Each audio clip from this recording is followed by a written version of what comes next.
মনে রেখো, ফাঁসির কাস্টে ঝোলার অভ্যাস আহলে হাদিসদেরই রয়েছে। কোন পীর কোনদিন জেল খাটেনি, কোন বেদাতি কোনদিন জেল খাটেনি, কোন সরকারের দালাল কোনদিন জেল খাটেনি।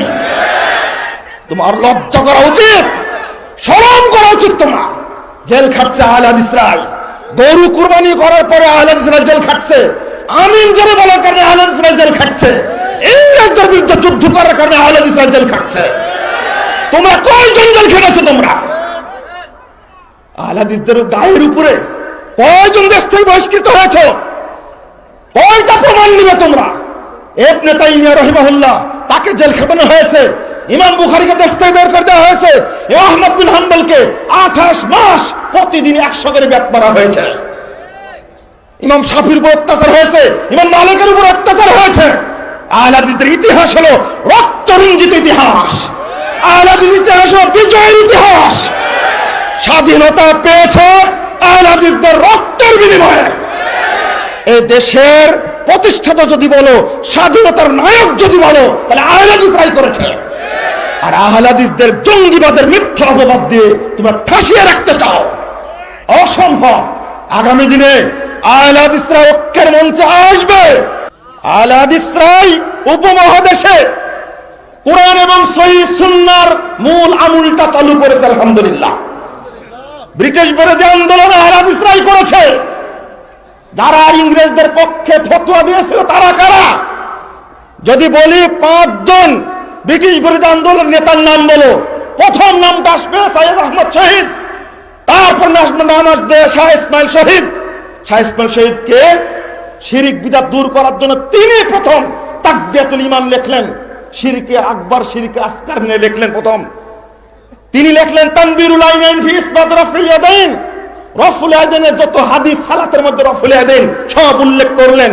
করার পরে তিনি বলছেন 39 পৃষ্ঠায়, আনসাফ ওয়া তাদাব্বার, তুমি ইনসাফ করো, তুমি একটু ভাবো, গবেষণা করো। ওয়ালা তাকুম মিনাল মুমতারিন, তুমি সন্দেহবাদীদের অন্তর্ভুক্ত হও না। আউযু বিল্লাহি আন আকুনা মিনাল মুতাআসসিবিন, আমি আল্লাহর কাছে পরিত্রাণ চাচ্ছি, আমি যেন কোনো মাযহাবের অন্তর্ভুক্ত না হই। আলহামদুলিল্লাহ, এটা শাহ ইসমাইল শহীদের বক্তব্য।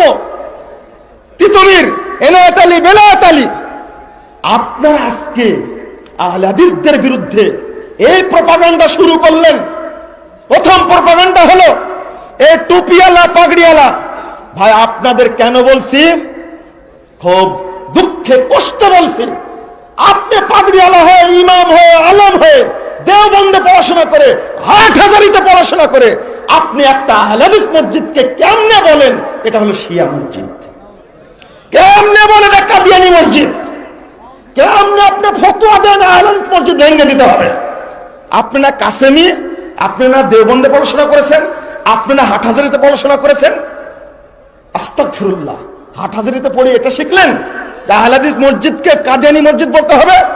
কাদিয়ানীদেরকে আহলে হাদিসরা কাফের বলে। কি বলে? কাফের কাদিয়ানীরা। শিয়ারা অমুসলিম স্পষ্ট বলে আহলে হাদিসরা। আর আপনি পরিচিত করা দিচ্ছেন এইভাবে? লা হাওলা ওয়ালা কুওয়াতা ইল্লা বিল্লাহ। কি ফায়দাটা পাবেন? বর্তমানে যে তরুণরা তৈরি হচ্ছে, আলহামদুলিল্লাহ, মনে রাখবেন আগামী দিনে এই তরুণরাই এই মাজার পূজা, কবর পূজা, পীর পূজা আর এই তরিকা পূজা, সুফিবাদ পূজার ব্যবসাকে উৎখাত করবে ইনশাআল্লাহ। অত সহজ না। আজকে বেশি লাফালাফি করা উচিত না, এখন ঐক্যের দরকার। ঐক্য না থাকলে ঘরে, তোমার ঘরে আগুন জ্বলবে, শুধু আহলে হাদিস মসজিদ ভেঙে তুমি সুখ পাবে না। কে শিখালো? কোন আলেম শিখিয়েছে ফরিদপুর আহলে হাদিস মসজিদ ভেঙে দিতে হবে? কোন আলেম শিক্ষা দিল ভোলার আহলে হাদিস মসজিদ পুড়িয়ে দিতে হবে? কোন আলেম শিক্ষা দিল আব্দুর রাজ্জাক বিন ইউসুফের গাড়ির উপর হামলা করতে হবে? কোন আলেম শিক্ষা দিয়েছে? তুমি কোথায় পড়াশোনা করেছো?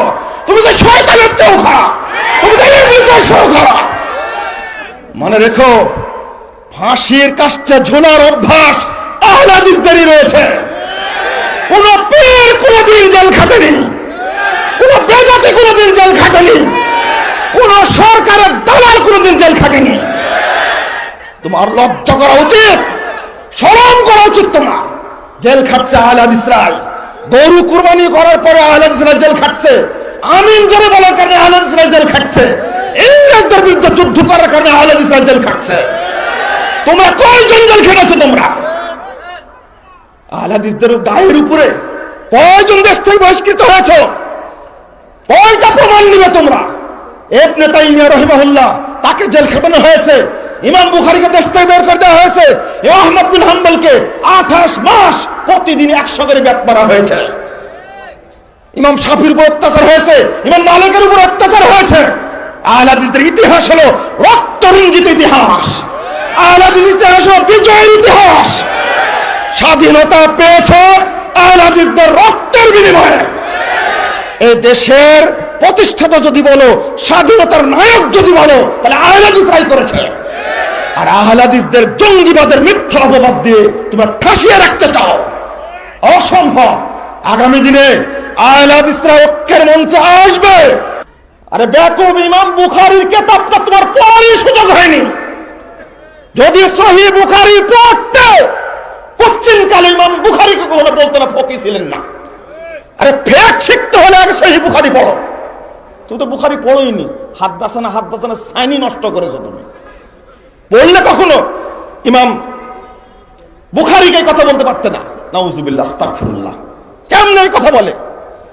আলবানী রাহিমাহুল্লাহর সিলসিলা সহিহা গ্রন্থটি পড়লে তিনি ফকিহ ছিলেন কিনা প্রমাণিত হয়। তার একটা বই ইরওয়ালুল গলিল, আগে পড়ে দেখুন তিনি ফকিহ ছিলেন কিনা। আস-সামারুল মুস্তাতাব পড়ে দেখুন তিনি ফকিহ ছিলেন কিনা। মানে মানুষের উপরে ভুল ধারণা দেওয়ার জন্য একজন লোক মারা গেছে, আল্লাহ তাকে ক্ষমা করুক, আমি নাম বলছি না, তিনি কিভাবে একটা পত্রিকার মধ্যে, আমি লিখে দিয়েছি, আমি তথ্য গোপন করিনি, জয়ীফ ও জাল হাদিস বর্জনের মূলনীতি বইটার শেষ পৃষ্ঠায় আমি উদ্ধৃতি সহ লিখে দিয়েছি। একটা প্রভাবশালী পত্রিকা মাসিক মদিনা, সেই পত্রিকার প্রশ্নোত্তরে লেখছেন নাসিরউদ্দিন আলবানী ছিলেন খ্রিস্টানদের প্রতিষ্ঠিত সংস্থার একটা এজেন্ট। লা হাওলা ওয়ালা কুওয়াতা ইল্লা বিল্লাহ, নাউযুবিল্লাহ, আস্তাগফিরুল্লাহ। আলবানীকে ট্রিট করা, আপনার গা না জ্বললেও আমার গা জ্বলে। কেন করেছেন এটা? আলবানী রাহিমাহুল্লাহ ব্যবসাকে বন্ধ করে দিয়েছেন বেদাতীদের, সমস্ত জাল হাদিসগুলোকে এক জায়গায় করে দিয়েছেন। আলহামদুলিল্লাহ।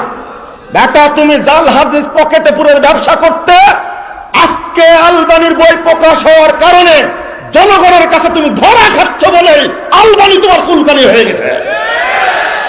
তুমি বলো যে আলবানী যা খেদমত করে গেছে 300 বছর সময় লাগবে, আরে 300 বছরের মধ্যে আবারও 3 জন আলবানী বের হয়ে যাবে।